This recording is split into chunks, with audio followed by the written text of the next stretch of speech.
Sejam bem-vindos, sejam bem-vindas. Meu nome é Rodrigo Tavares. Nós tivemos ontem quase 40 pessoas assistindo, mais 40 pessoas assistindo lá no LinkedIn.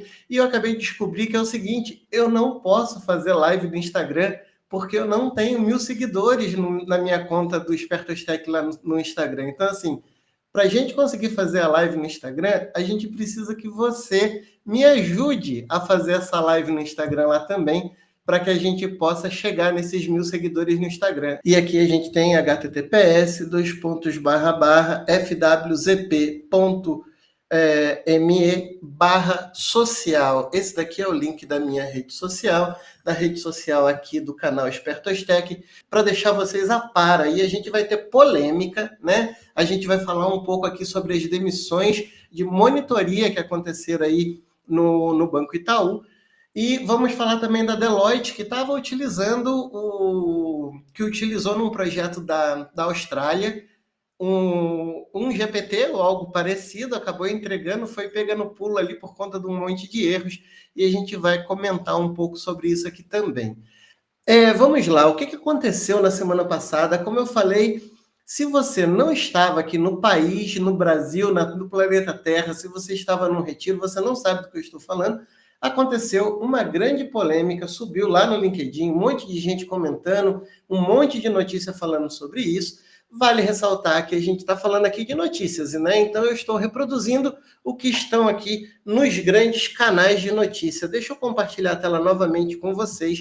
Então, o que aconteceu? Aconteceu uma polêmica na semana passada sobre isso aqui, ó. Cliques, tempo de reunião e monitoramento de tela ao vivo, os programas que vigiam os funcionários em home office. E por que desse cara aqui? Olha, o Banco Itaú anunciou a demissão de mais de 1.000 funcionários que trabalhavam no regime remoto ou híbrido na semana passada. Uma das maiores surpresas para os demitidos foi descobrir a quantidade de informações sobre o que faziam no computador que era de conhecimento da empresa. Então, o que acontece? Explicando aqui, o Itaú provavelmente utilizou aí uma ferramenta de monitoria para colocar nas máquinas, né? Porque normalmente quando nós estamos aí em alguma empresa, nós utilizamos o notebook ou o computador ali daquela empresa, e esse computador ele vem pré-instalado. Nós já sabemos, na verdade, que a empresa ela monitora os nossos acessos à internet, né? Então, nós temos ali os nossos proxies que estão ali bloqueando alguns acessos e muitas vezes ali também lendo as informações que nós estamos, os lugares por onde nós estamos navegando, até mesmo para saber o que nós estamos fazendo na nossa máquina. Nós também já sabemos que muitas vezes algum tipo de conteúdo que nós transitamos pelos nossos e-mails, eles também podem ser monitorados pela empresa. Então, a primeira coisa que nós temos que ter consciência, essa matéria aqui, olha, do Luiz Fernando Toledo, da BBC News Brasil, que ele fala aqui, mandou aqui no dia 19 de setembro, já faz bastante tempo, nem foi semana passada, faz bastante tempo, foi 19 de setembro que subiu a matéria aqui. Então, olha, o banco explicou, conforme mostrou a BBC News Brasil, que mediu a atividade de colaboração ao longo de 4 meses. Foram considerados o uso do mouse, teclado, chamadas de vídeo, envio de mensagens, realização de curso, pacote Office, dentre outras métricas. Só que o que acontece? Tem muita gente relatando que a pessoa não ficava offline. Então, a questão é, nós estamos com 2 pessoas aqui, uma de cada lado. O banco do lado de cá falando que, olha, nós monitoramos a máquina, monitoramos as mensagens, monitoramos as videochamadas e nós percebemos que as máquinas ficavam ociosas.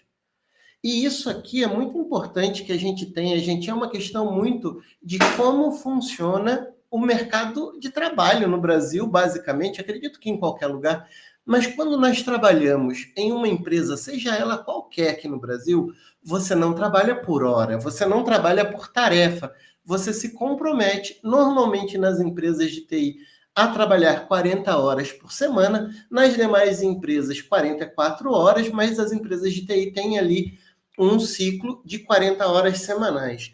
E não significa que você fez as suas atividades, você pode fechar suas coisas e ir embora. Por quê? Porque você tem aquele compromisso de contrato com a empresa. E a empresa pode exigir que você esteja, mesmo sem atividades, que você esteja ali presente e ativo nas redes, nas ferramentas da empresa. Então, o que acontece aqui? A gente deixa pecar muitas vezes. Eu recebi uma atividade para fazer. Eu vou desenvolver essa atividade. A grande maioria das pessoas, das empresas hoje trabalham com algum tipo de framework ou método de agilidade. Então, você recebe ali as suas histórias, as coisas que você está fazendo, e você vai ter que entregar essa funcionalidade. Uma vez que você finaliza essa funcionalidade, você precisa comunicar que isso foi finalizado. Então, se você tem 10 tarefas, 5 tarefas, 3 tarefas para fazer num determinado período, não significa necessariamente que se você terminou essas tarefas, você pode não fazer mais nada. Você tem que comunicar para alguém que você finalizou essas tarefas. Por quê? Porque o formato de contratação das pessoas CLT no Brasil não é por hora.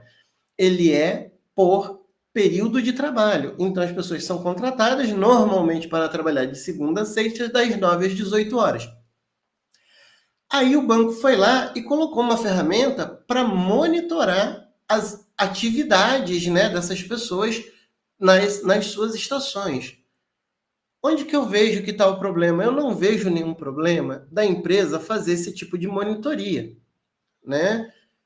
Só que o que pegou aqui é que as pessoas não foram avisadas, né? Então, não acho particularmente, aqui é a minha opinião, tá? Não acho particularmente que seria uma forma que eu utilizaria para cuidar da produtividade das minhas equipes, tá? Porque eu vejo hoje, quando a gente fala de trabalho remoto, o meu ponto de vista, e não sei se vocês concordam comigo, deixa eu dar uma olhada aqui no chat e vamos trocando uma ideia, tá? Vamos aproveitar aqui, o pessoal que está aqui, quem conseguir trocar essa ideia comigo, vai colocando para eu poder não ter aqui um monólogo. Eu quero saber o que vocês pensam também.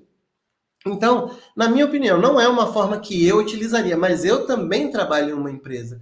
E se a pessoa chegar, se a empresa chegar em mim e falar assim, olha, nós agora temos uma ferramenta que nós vamos monitorar a atividade das pessoas que trabalham com a gente para verificar se essas máquinas estão ficando ociosas.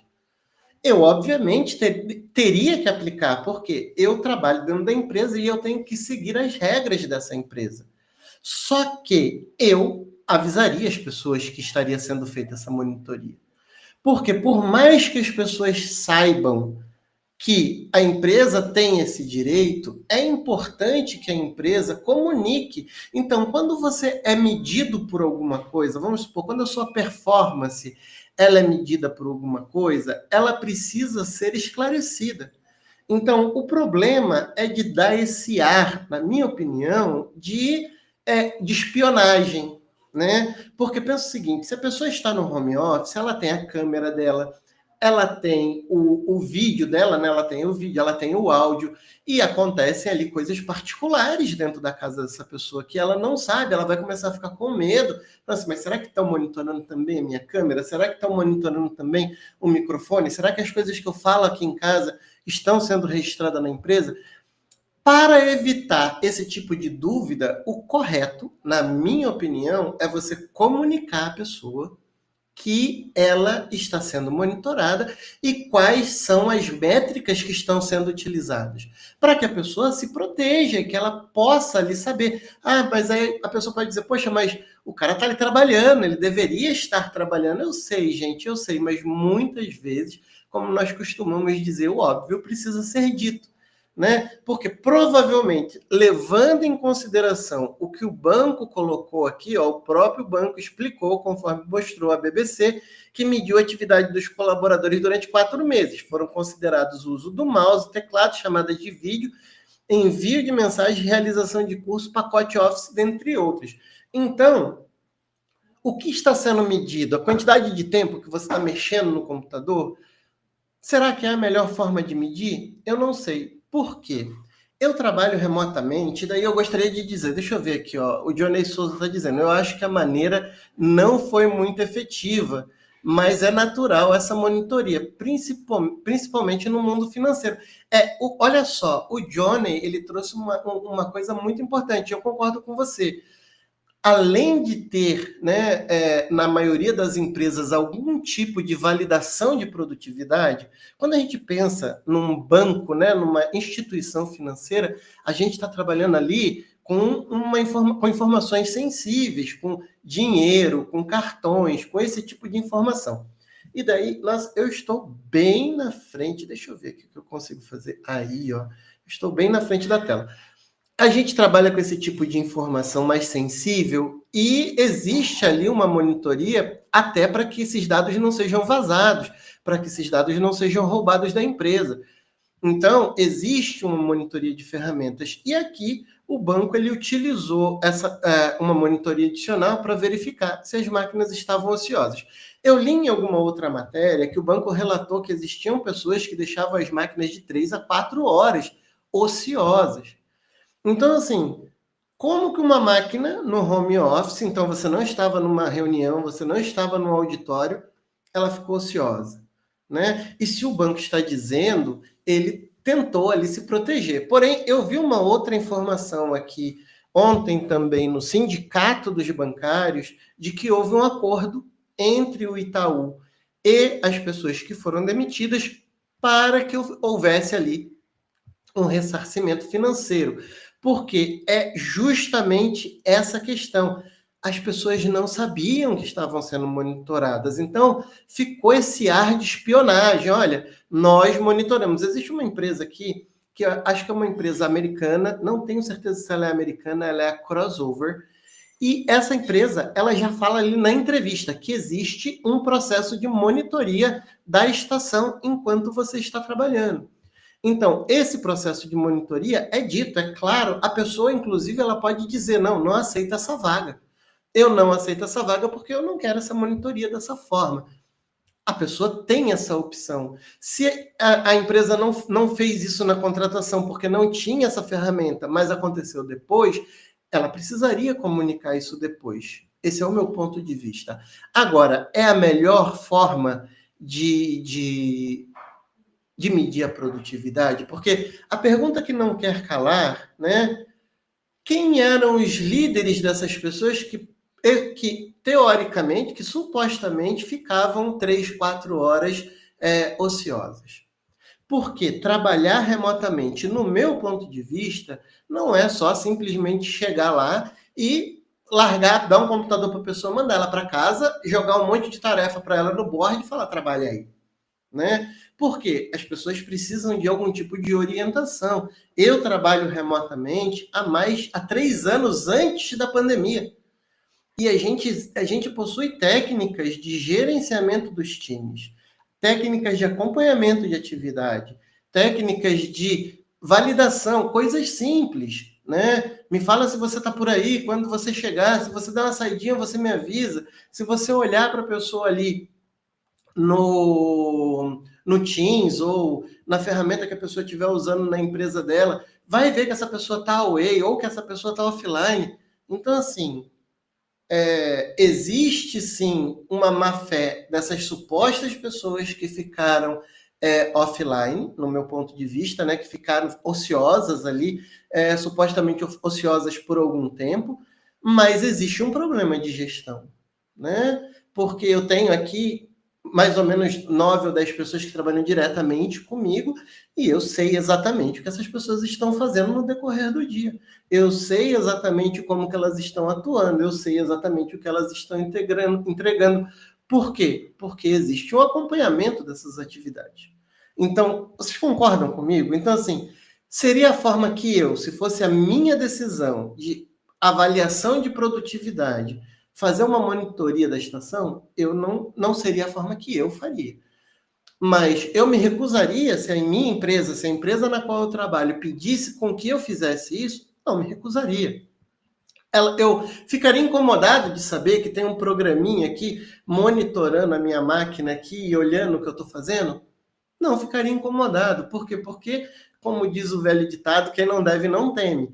Então, realmente, eu não vejo nenhum problema deles ativarem aqui e me mostrarem. Mas o que é importante? É importante que a auditoria seja possível, para saber que tipo de informação são capturadas, uma garantia de que câmera e áudio das pessoas nas suas casas não são capturadas. Então, assim, não acho errado, tá? Se houve realmente pessoas, né, que agiram de má fé, porque não dá para você sair, né? Você está em casa, mas você está trabalhando. Esse é o meu ponto de vista. Então, por mais que eu sempre tenha um pezinho para defender sempre a pessoa que está trabalhando, eu acho que a gente precisa ter profissionalismo, né?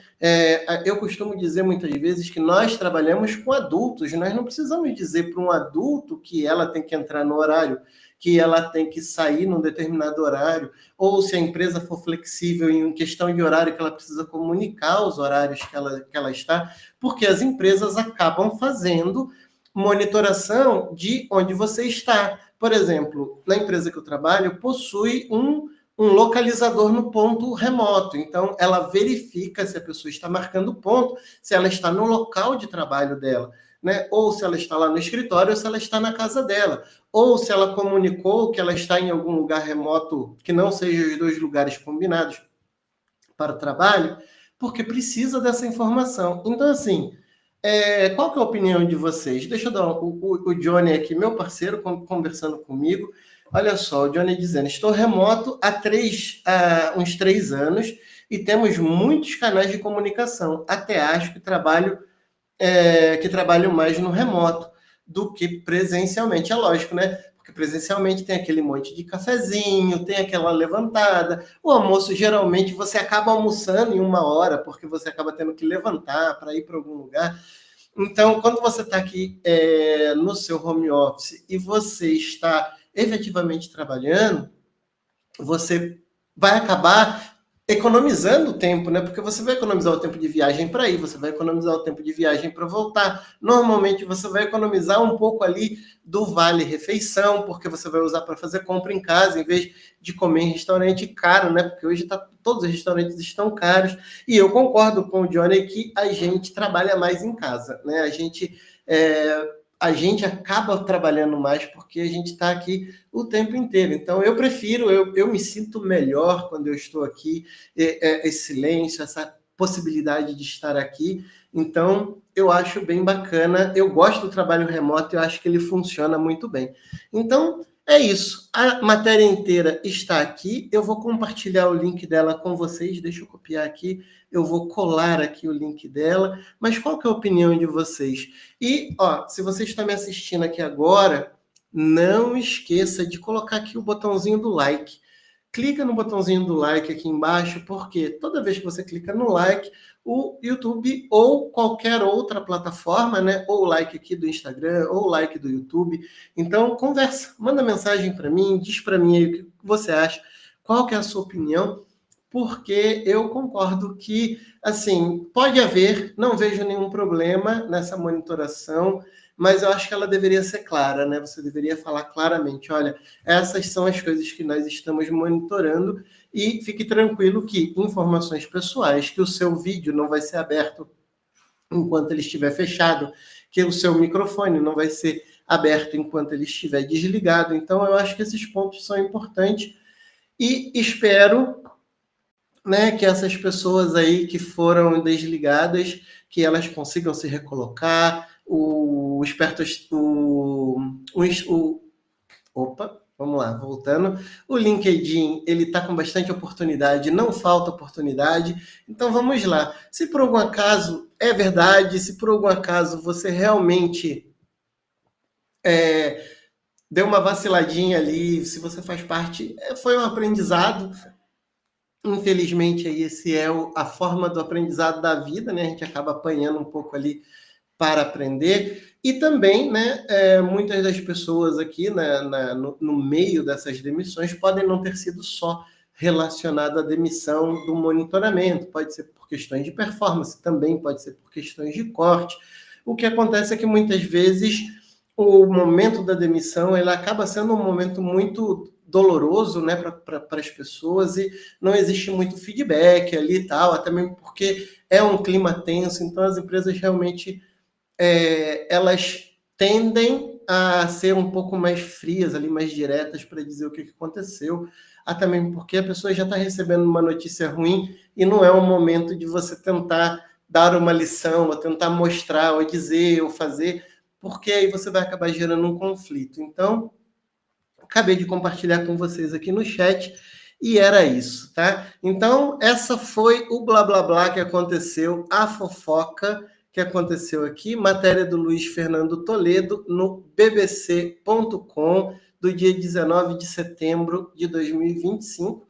E agora vamos para a próxima. Então, assim, o que vocês acham? Deixa aí para mim, comenta aí para mim, para a gente poder saber. Não esquece de entrar lá no link que está na tela aqui, espertostech, fwzp.me/social. Me segue nas redes sociais e não esquece de clicar aqui no Instagram, me segue o Espertostech lá no Instagram, porque quando chegar em 1.000 pessoas, acabei de descobrir hoje, quando chegar em 1.000 pessoas eu vou poder fazer a live. Agora uma outra aqui um pouco mais curtinha, que trouxe também, esse aqui eu acho que ela é fresquinha, deixa eu ver a data dela aqui, ó, 8 de outubro, nós estamos hoje aqui no dia 10, faz 2 dias que apareceu essa matéria. Então vamos ver aqui, ó, a Deloitte, que é uma consultoria gigantesca, devolve 400 mil dólares, se eu não me engano são dólares australianos, mas não sei se são dólares mesmo, após usar IA em relatório.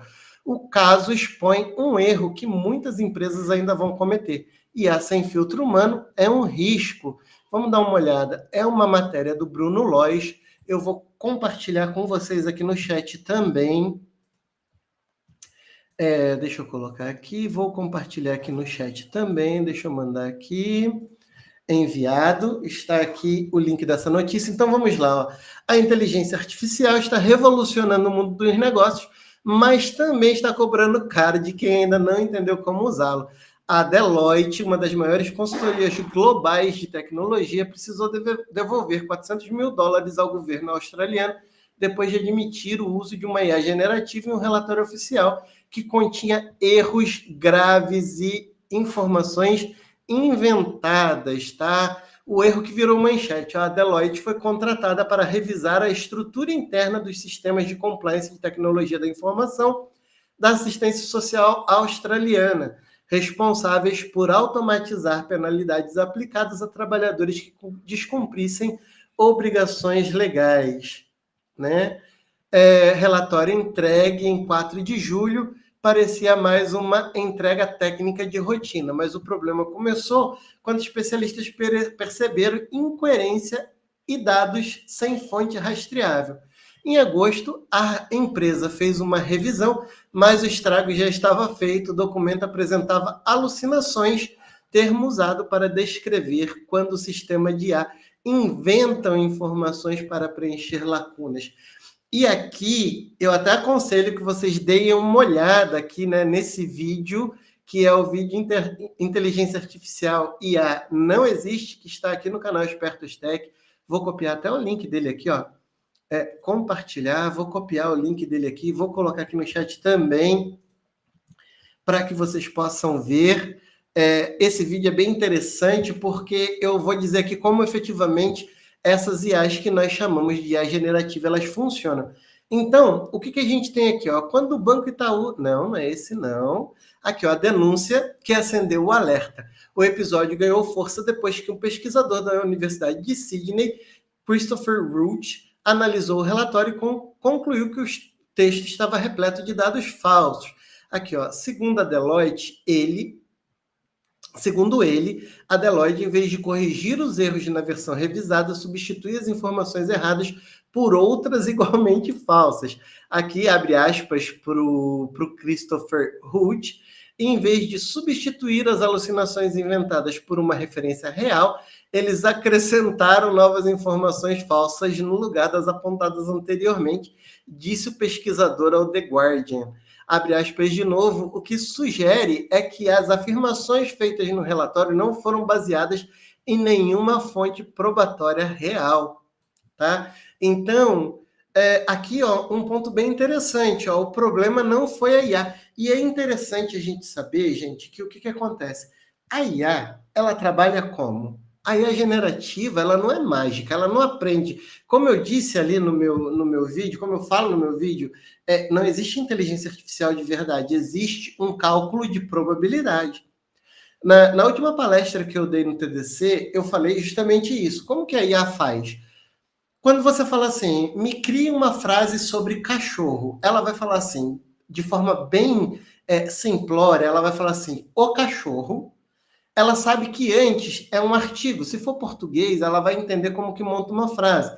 Então, cachorro é masculino. No caso do português, antes de o cachorro, normalmente vem o quê? E ela vai levantar uma probabilidade de qual a maior quantidade de possibilidades do que pode vir antes da palavra cachorro. Aí vai ver, pô, o artigo o, por exemplo, é a palavra mais comum dentro do treinamento que ela fez. Então, o que ela vai falar? O cachorro. Depois ela vai ver qual que é a próxima palavra. Então, por exemplo, o cachorro o quê? O cachorro é azul? Não. Provavelmente, na grande maioria das coisas que aconteceram no treinamento da inteligência artificial, o cachorro azul é mínimo ou nada.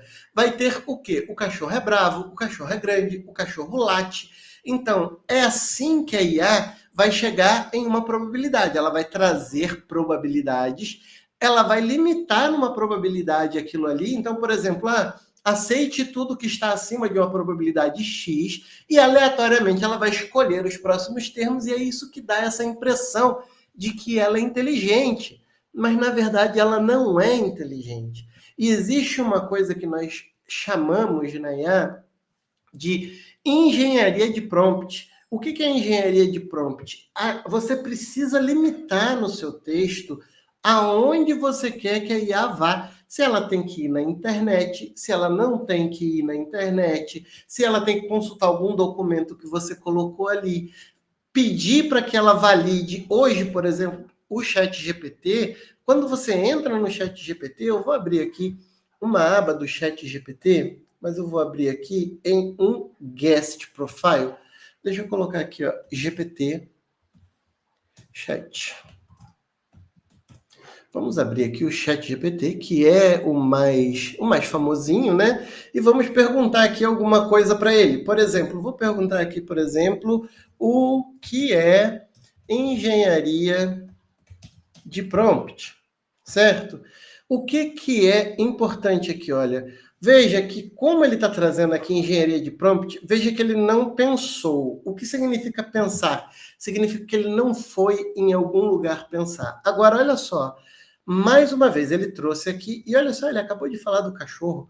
Ele diz aqui, em termos simples, é saber falar a língua da inteligência artificial para que ela entenda bem e entregue exatamente o que você quer. Então, se você quer que a inteligência artificial faça alguma coisa, você precisa dar instruções para ela. Você não pode acreditar em tudo que ela tem. E quando ela cria alguma coisa que a gente chama de alucinação, quando ela alucina, ela nunca vai deixar de preencher uma lacuna.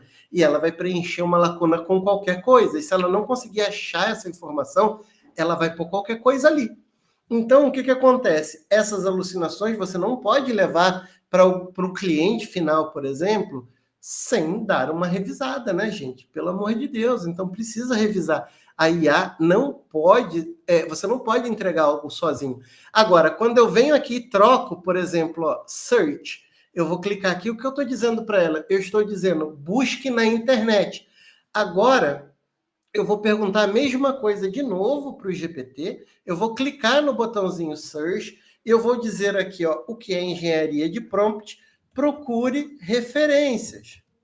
Olha só que interessante. Vejam que provavelmente, olha o que apareceu aqui, ó, searching for alguma coisa, quer dizer, ele está procurando em algum lugar. E olha só que interessante, quando eu peço para ele trazer referências, olha o que ele trouxe aqui, ó, 2 referências. E se eu clicar nessa referência, ela vai trazer essa referência para mim. Olha, existe um site. Está correta a informação? Não sei, mas eu preciso avaliar. Mas, teoricamente, sim. Aqui embaixo, mais um termo, ó, referências de novo. Aqui embaixo, novamente, as principais técnicas e abordagens. referência mais uma vez. Então, vejam só que eu tenho aqui embasamento de referências e eu posso clicar nesses embasamentos. Não dá para eu largar, porque penso o seguinte, uma empresa como uma Deloitte não cobra barato. Uma empresa como uma Deloitte, uma Accenture, uma Cognizant, uma Capgemini ou qualquer outra dessas, uma IBM, por exemplo, elas cobram muito caro. Não dá para você entregar uma coisa que o cliente fala, cara, olha quanto que eu te paguei e olha o que você me entregou. Eu costumo dar um exemplo pessoal de uma televisão. Quando você compra uma televisão, você vai aceitar uma televisão com um botão quebrado, com a tela riscada, ou sem a capa de trás, só a parte da frente? Não vai. Então, o que nós entregamos, né, como profissionais é um produto.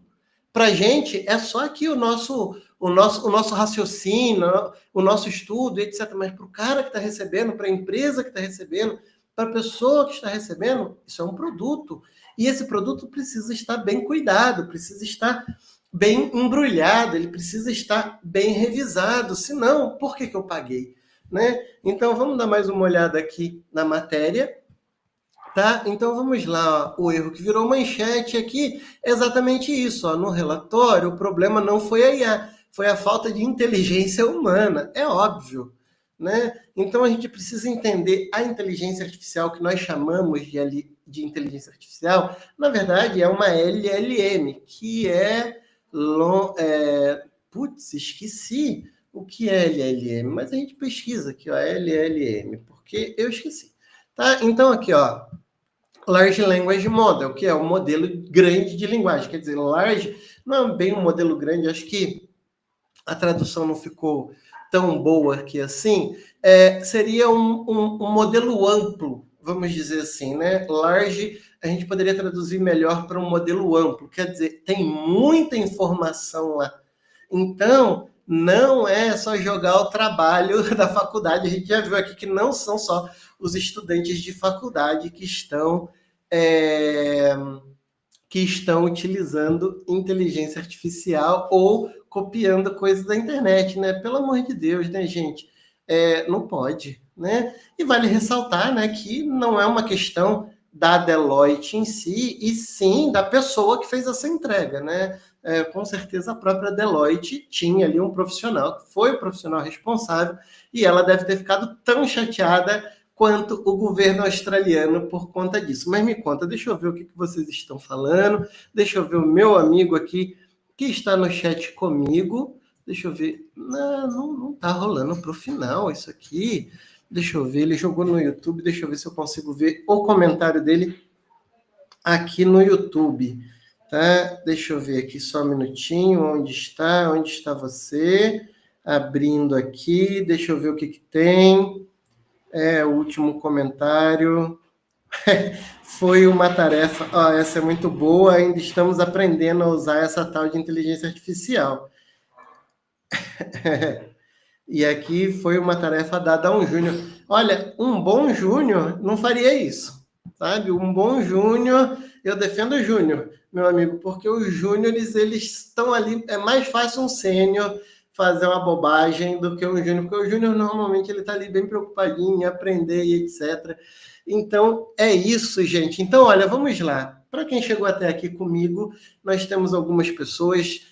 Compartilhem, não esqueçam de deixar o seu like, mandem pelo menos um oi aqui, digam o que vocês estão fazendo, e terça-feira estarei aqui, nesse mesmo horário, aproveitando o meu horário de almoço para bater um papo com vocês, trazer algumas notícias. Deixa eu tirar o vídeo da tela aqui, deixa eu tirar a tela da tela, né? Deixa eu voltar aqui para eu poder olhar aqui diretamente para vocês. Então, a ideia é justamente trazer esse tipo de informação, mas não só isso. A gente vai falar de vagas, a gente vai falar de tecnologia, a gente vai falar de lançamentos. E na terça-feira eu vi ontem uma matéria sobre o ChatGPT. Ele lançou uma funcionalidade que permite conectar em aplicações, né, em apps. Então você vai poder conectar no Canva, no Spotify, em vários outros aplicativos, e você vai poder desenvolver para o ChatGPT também conectar no seu aplicativo. Então, você não vai precisar necessariamente utilizar a IA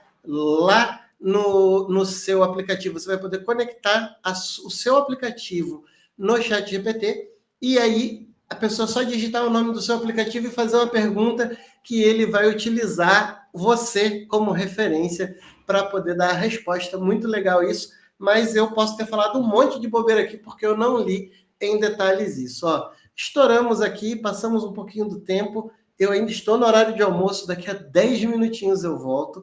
Então, olha, muito obrigado mais uma vez. O de ontem eu vou colocar como não visível.